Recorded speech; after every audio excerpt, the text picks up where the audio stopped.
আমি সমিশ রায় অর্ক। আমার সাইকেলিং করতে ভালো লাগে। বেশিরভাগ একা একা সাইকেলিং করতেই ভালো লাগে, তবে একটা গ্রুপের সাথে বের হলে মজাটা আরও দ্বিগুণ হয়ে যায়, আনন্দটা বেশি হয়। বেশ কদিন ধরে পরিকল্পনা চলছিল যে এবার একটা কোথাও ঘোরা যাক। বরাবরের মতো পরিকল্পনা হয়, আবার সেটা বাতিলও হয়ে যায়। এমন করতে করতে আজকে বের হয়েই গেলাম। আমি একা না, আমার সাথে আরও 6 জন। আমাদের উদ্দেশ্য ছিল বেশি দূরে না, আশেপাশেই ঘুরবো। সারাদিনে 110 থেকে 120 কিলোর মতো। আমাদের রোড প্ল্যান কাহারোল থেকে সেদ্দাগঞ্জ, সেখান থেকে সাগুনি, তারপর দানাজপুর বর্ডার এলাকা হয়ে রণশিয়া ক্যাম্প এবং সুকানদিঘি। তারপর দুপুরের খাবার রানীর ঘাটে ভাবির হোটেলে গিয়ে হাঁসের মাংস দিয়ে ভাত খাবো। বিকেলে আশেপাশে ঘুরে সন্ধ্যার মধ্যে বাড়ি ফিরবো।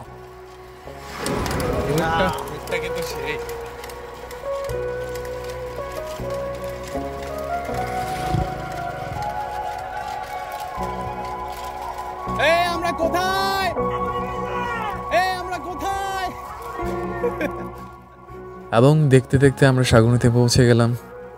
এখানে রাবার ড্রাম আছে, পাশে শালবন এবং রেল ব্রিজও আছে।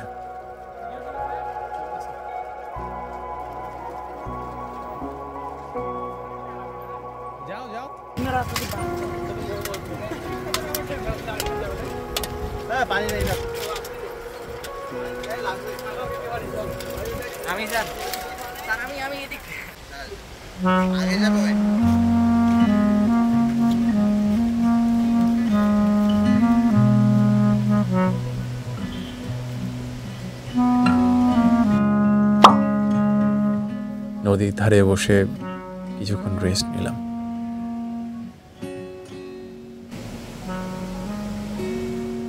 পানির বয়ে চলার শব্দ, শালবনের ছায়া আর শীতল বাতাস সবই ছিল চমৎকার এবং লোভনীয়।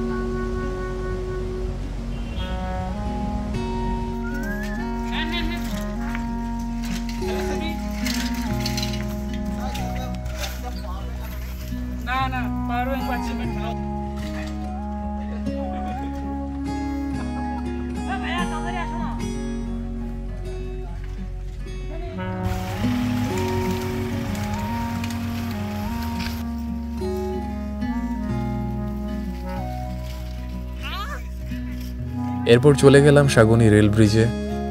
দফায় দফায় পোজ দিয়ে ছবি তোলা শেষ করে আমরা আবারও রওনা দিলাম দানাজপুর সীমান্ত এলাকা হয়ে রণশিয়া ক্যাম্প।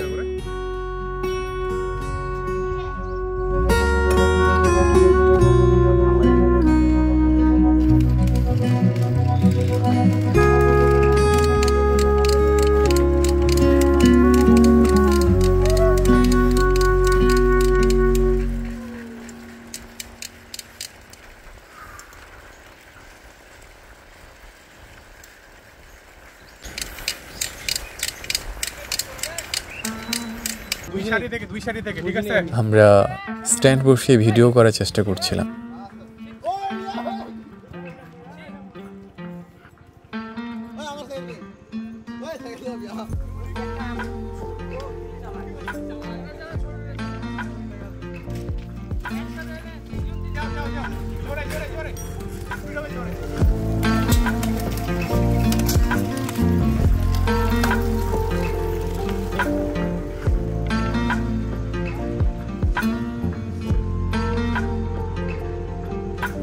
একটা ভিডিও শট নিচ্ছে।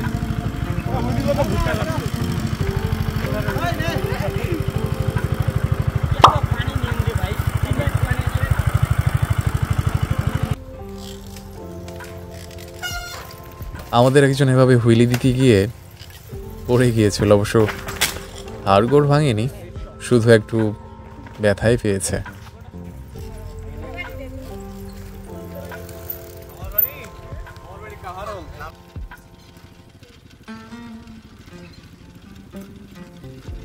এখানে একটা স্ট্যান্ডটাকে দিয়ে আমরা এখানে বসে একটু গল্প করব।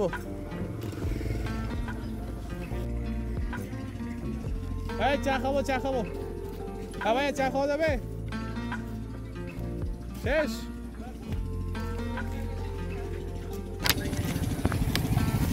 এতটা হয়ে যাবে টাইট কর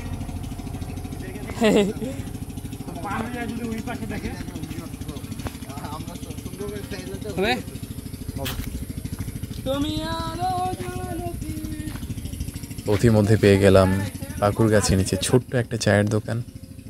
এখানে হালকা কিছু খেয়ে শান্তি মতো আড্ডা দিয়ে আবারও জার্নি শুরু। বাংলাদেশ ভারত সীমান্ত এলাকা ধরে চললাম সুকান দিঘির উদ্দেশ্যে। নাম সুকান দিঘি হলেও জলে একেবারে টুইটুম্বুর। মজার ব্যাপার হলো এই দিঘির পাড়ে দাঁড়িয়ে বাংলাদেশ ভারত সীমান্ত একেবারেই স্পষ্ট দেখা যায়। এটা হলো সুকান দিঘি বর্ডারের একদম পাশে, হ্যাঁ ইন্ডিয়ার বাংলাদেশের বর্ডারের একদম পাশে। এই সামনেই বর্ডারের তারকাটা দেখা যাচ্ছে। আমাদের প্ল্যান ছিল যে আমরা একটা সাইকেল ট্যুরে বের হব, তো আজকে আমরা এটা সাকসেস করতে পেরেছি, অনেক ভালো লাগছে। আমার কিছু বলার নাই, আমরা ট্যুরে আসছিলাম, হ্যাঁ ভালো লাগছে। আর আপনি কিছু বলবেন? আমি বলবো না। ও আপনাকে অস্থির লাগতেছে। হ্যাঁ আপনি কিছু বলেন না। আমি বলতে চাচ্ছি আমাদের যে ট্যুরটা ছিল এটা সম্পূর্ণভাবে সফল হয়েছে। সফল এখনো হয়নি, এখনো আরো অনেক জায়গা আর কিন্তু আমাদের বর্ডারের আশেপাশে দিয়ে ঘোরাটা সম্পূর্ণ হয়েছে। স্যার দেখছেন স্যার, জায়গাটা দেখছেন স্যার কি সুন্দর স্যার। এরকম জায়গা যদি না আসি স্যার জীবনে কি করব স্যার? এটাই তো লাগবে স্যার। দেখছেন প্রকৃতি দেখেন। হ্যাঁ সবকিছু মিলে এই যে মানে প্রচন্ড পরিমাণে রোদ, ঠিক আছে, প্রচন্ড পরিমাণে রোদ এবং এত পরিশ্রম করে আসলাম, সবকিছু মিলে কেমন লাগতেছে? অনেক স্যার ভালো, আলহামদুলিল্লাহ অনেক ভালো লাগতেছে। আচ্ছা সবকিছুই ঠিক আছে, এখন শুধু আমাদের একটা জিনিসের বাকি, ভোজন। আমরা হচ্ছে ভাবের হোটেলে যাই হাঁসের মাংস দিয়ে ভাত খাবো। হ্যাঁ হবে সবকিছুই ঠিক আছে। আমরা শুধু হাঁসের মাংস দিয়ে ভাত খেতে পারলে আমাদের একবারে সবকিছু হবে। বাড়ি খিদা লাগছে, তো সবারই পেট চোচো করতেছে। এটার জন্য আমাদের শুধু এখন একটাই উদ্দেশ্য, সেটা হচ্ছে ভাবির হোটেল খুঁজে বের করা এবং হচ্ছে হাঁসের গোস্ত দিয়ে খাওয়া। কি তাই তো? ঠিক আছে। ইতিমধ্যে 2টা বেঁচে গেছে, পেটে সবারই ক্ষুধা জেগেছে, তাই যতটা সম্ভব দ্রুত চললাম রানীর ঘাটে হাঁসের মাংস দিয়ে ভাত খাবো বলে। ক্ষুধার ক্লাইম্যাক্স যখন টনক নাড়ে তখন কি আর চুপ করে থাকা যায়? আমরা সবাই ধোঁয়াই খেতে শুরু করলাম। রিয়াদ কেমন খাচ্ছিস? সেরা স্যার আমার তো ভাই নেই, 100 কেমন খাইলি তুই? রিয়াদ 5 প্লেট ভাত নিছে ফুল করে। ঠিক আছে আরিয়ান না, সরি জিয়াদ। জিহাদ তুই কতগুলো নিছিস? আমি সর্বোচ্চ 2 এর বেশি খাইতে পারছি। তুই কতগুলো নিছিস? 2 প্লেট, তুই রে 1 পিস, 2 প্লেট। আমি 3 প্লেট। আমি 2 প্লেট খাইবা লাইছে। 250 টাকা প্যাকেজ, সুস্বাদু হাঁসের মাংস দিয়ে ইচ্ছে মতো ভাত। তারা অবশ্য একটা ভর্তাও দেয় এবং সাথে শাকভাজিও থাকে। মজার ব্যাপার হলো এখানে ভাত ইচ্ছে মতো নেওয়া যায়, এক্সট্রা কোনো দাম দিতে হয় না।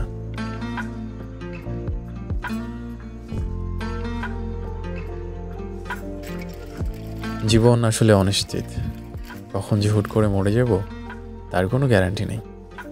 তাই যতটুকু সময় আছে ভালো করেই বাঁচো।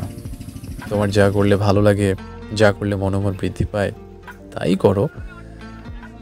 ইউটিউবে এটাই আমার প্রথম লং ভিডিও। আমাকে সাপোর্ট করতে চাইলে সাবস্ক্রাইব করে রাখিও এবং ভিডিওটিতে একটি লাইক করতে ভুলিও না। দেখা হবে পরের কোনো ভিডিওতে। ততদিনে ভালো থাকো, শুদ্ধ একটি মন নিয়ে বাঁচো। টাটা।